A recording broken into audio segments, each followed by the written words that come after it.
کمی ہو سکتی ہے، ہم میں کمی ہو سکتی ہے. مطلب اسلام میں کمی نہیں ہے، مسلمانوں میں مسئلہ ہو سکتا ہے. فلسطین کا مسئلہ ہے تو اسلام کا مسئلہ ہے وہ، لیکن اسلام کی وجہ سے مسئلہ نہیں پیدا ہوا. یہ وہاں کی مسلمانوں کی یا ہماری مسلمانوں کی. اگر وہ سمجھ لیں مسلمان غیرت مند ہیں تو اس کا مطلب پھر ہم بے غیرت ہیں. ہم جو مسلمان ہیں پاکستانی، افغانی، جاپانی، ہم بے غیرت ہیں. اگر ہم بے غیرت ہوتی تو آج یہ مسئلہ نہ.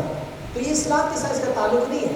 آپ کہیں جی مسلمانوں کو یہ جو اسلام نے کیا سبق سکھایا کہ وہ جناب ساری مار کھا رہے ہیں، نہیں نہیں. اسی طرح یہاں بھی سراسر دیتی ہے کہ ہم پٹھان ہیں، پنجابی، سندھی، ہمارے اپنے نسل کا مسئلہ ہو سکتا ہے، کمزوری کا ہو سکتا ہے، ہم نے سبق صحیح نہیں سیکھا. اسلام کا مسئلہ نہیں، سراسر کا مسئلہ نہیں ہے.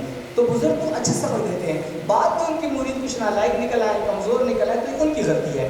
برصغیر میں دیکھیں بزرگان نے اچھا ایک بڑی بات، اچھی بات کی ہے.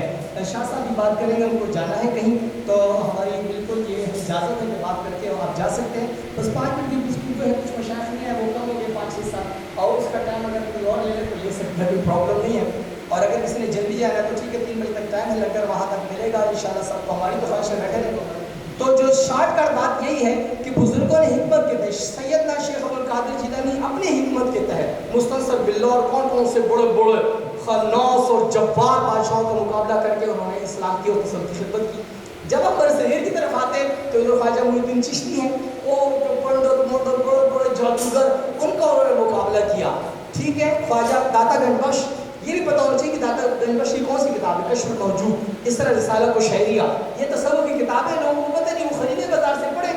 تو داتا گنج بخش کہ ہاں جو ہے سید معین الدین چشتی صاحب نے چلا کیا، اور گنج بخش فیض عالم مظہر نور خدا نعت سارا پیر کامل کامل آرا رہنما. تو انہوں نے یہاں سے سبق لیا اور کیا کیا پتہ آپ کو، انہوں نے سما کا اجرا فرمایا. تو 90 لاکھ کہتے ہیں. اب کچھ لوگ کہتے ہیں جی یہ داسنگا کے دیشی الگ آوری زبانی کو ٹوٹل ہندوستان آبادی تو برا نوا 90 لاکھ سنگ انسان مسلمان شو، اور 90 کروڑ شو سب 90 کروڑ نشتا. حضرت صاحب 9 لوگوں کو مسلمان کیا. چلو 90 کروڑ لاکھ کو چھوڑو، 90 تم تو ایک کو بھی مسلمان نہیں کر سکے، تم سے تو جو اپنے سے دور بھاگ رہے ہیں. تو کہنے کا مطلب یہ ہے کہ انہوں نے طریقہ سما کا استعمال کیا، اور سما کے تحت بہت سارے غیر مسلموں کو اسلام کی طرف لائے. تو یہ جو طریقہ ہے نشبندیہ کا، وہ اپنا طریقہ ہے. تو یہ سارے طریقے میں حکمت ہے، وہ حکمت کہتے ہیں جو ہے نا باتیں کرتے ہیں. تو میں گزارش کروں گا کہ شاہ صاحب نے جلد جانا ہے، سید اقبال شاہ صاحب سے کہ وہ تشریف لائیں، ہمارے مہمان جو ہے نا اعزاز ہیں، اور جو ہے نا تصوف کے حوالے سے گفتگو فرمائیں. جناب محترم سید اقبال شاہ صاحب. السلام علیکم ورحمۃ اللہ وبرکاتہ. میزبان جناب الحکیم جیلانی صاحب کا اہتمام کرنا اور ہم سب کا اس مبارک میں اس میں شرکت کرنا اللہ تعالیٰ کا قبول و منظور فرما لے.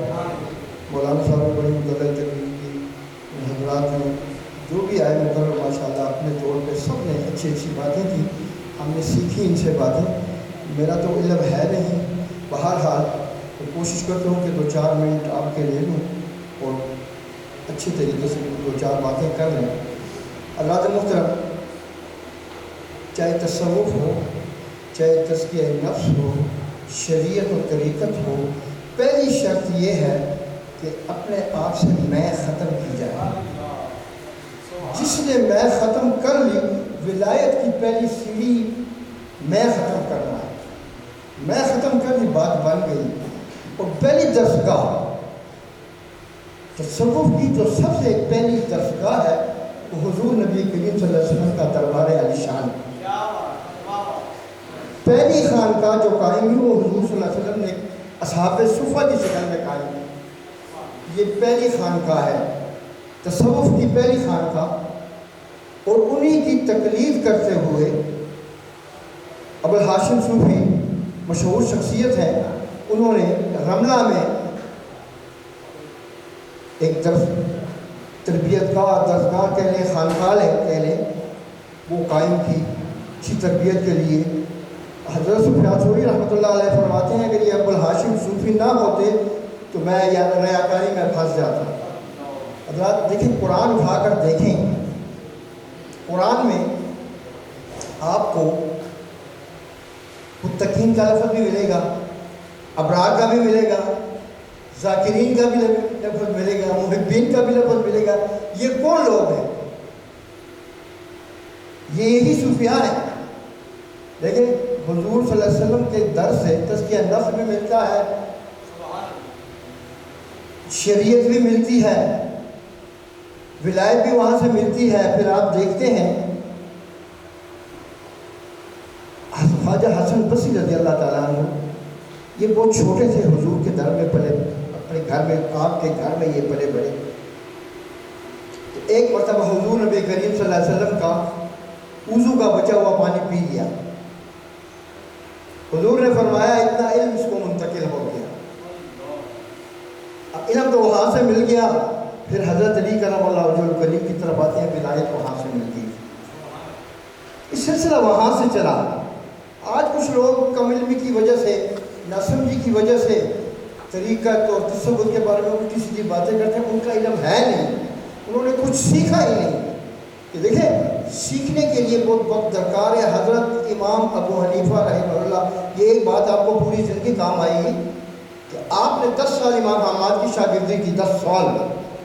پیدائشی ولی بھی تھے، پیدائشی عالم بھی تھے۔ 10 سال امام احمد کی شاگردی کی، اور اس کے بعد درس و تدریس کا ارادہ کیا۔ امام حماد کی فوت کی بصرہ میں ہو گئی، وہ چلے گئے، ان کو نائب مقرر کیا۔ مختصر میں عرض کرتا ہوں، واپس آئے جنہوں نے 60 مسائل حل کیے تھے، امام حماد نے 40 منظور کر کے 20 مسترد کر دیے۔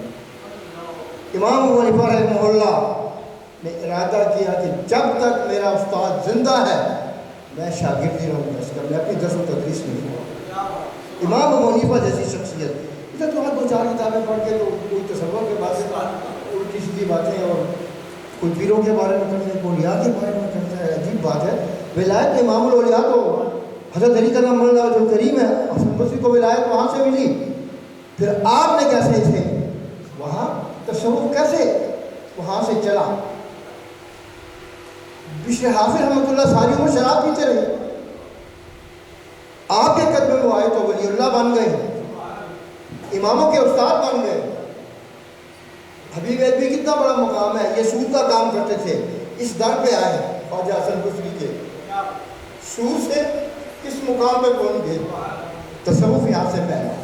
پھر آپ نے تزکیہ نفس دیکھنا ہے تو ابراہیم بن ادم کو دیکھیں، بادشاہی چھوڑ کر کیا بن گئے۔ صابر کلیری کو دیکھیں، 12 سال گھاس کھائی ہے۔ ان کے ماموں ہیں بابا فرید گنج چکر رحمۃ اللہ علیہ، تو انہوں نے اپنی بہن نے کہا یہ بڑا کمزور ہے، اس کو لنگر پہ بٹھا دو۔ انہوں نے کہا لنگر تقسیم کرو، 12 سال تقسیم کر دیا تو وہی ڈھانچہ کا ڈھانچہ نہیں کہا کبھی، تو اب بھی اسی طرح ہے۔ نے کہا کہ آپ نے تو مجھے لنگر تقسیم کرنا ہے، کھانے کا تو نہیں کھاتا، تو گھاس میں گزارا کرتے، یہ تزکیہ نفس۔ تو اگر ہم سیکھنا چاہتے ہیں انہی صوفیاء، انہی اولیاء اللہ کی زندگی کا ہم مطالعہ کریں تو ہمیں سب کچھ وہاں سے ملے گا۔ کہ قرآن میں شریعت، طریقت، شریعت محمدی، یہ سارا ایک ہی سلسلہ ہے۔ تصوف شریعت سے جدا ہی نہیں ہو سکتا، تصوف ہے ہی ساری شریعت۔ اصحاب صفہ کون تھے؟ تصوف ہے ہی شریعت۔ لیکن میں نے جو آپ کو سب سے پہلی بات کی، اس آخری بات کر کے انتقال کروں گا۔ موسیٰ علیہ السلام اللہ کی ملاقات کے لیے جا رہے ہیں تو راستے میں شیطان مل گیا۔ شیطان نے موسیٰ علیہ السلام جلالی پیغمبر سے شیطان سے کہا مجھے وصیت کرو۔ اس نے کہا اللہ کے نبی ہو، اللہ سے کلام کلیم اللہ ہو، میں تمہیں کیا نصیحت کرنے کا؟ نہیں، تمہیں تو نصیحت کر دیا ہے، بڑا مجبور کیا شیطان نے۔ ایک بات کی، کہتے ہیں پھر ایک بات یاد رکھو، زندگی میں کبھی میں نہیں کرنا، اگر میں کیا تو میری طرح ہو جائیں گے۔ تو اگر اس میں کو اندر سے انسان نے ختم کر لیا تو بڑے بڑے مقام پائے گا۔ ابو ذر غفاری رضی اللہ تعالیٰ عنہ کے بارے میں یہ روایت ہے کہ آسمانوں میں بڑے مشہور ہے، سوچتا نبی کریم صلی اللہ علیہ وسلم کے پاس آیا تو پوچھا کہ ابو ذر غفاری کیسے ہیں، یہ میری آخری بات ہے انشاءاللہ۔ تو حضور نے فرمایا کہ ابو ذر غفاری کو جانتے ہو؟ کہا کہ وہ تو آسمانوں میں بڑے مشہور ہیں۔ حضور نے پوچھا کس بات میں مشہور ہیں؟ تو کہا کہ ایک تو رسول اخلاص سے محبت کرتے ہیں، اور ایک پوری کائنات میں وہ اپنے آپ کو سب سے حقیر سمجھتے ہیں، اس لیے آسمانوں میں مشہور ہیں۔ تو جب عاجزی اختیار کرو گے سرفراز ہو جائیں گے، اور جب تکبر کرو گے ذلت و رسوائی مقدر بنے گی۔ سحر ہوتے ہی تاروں سے وہ چھین لیتا ہے،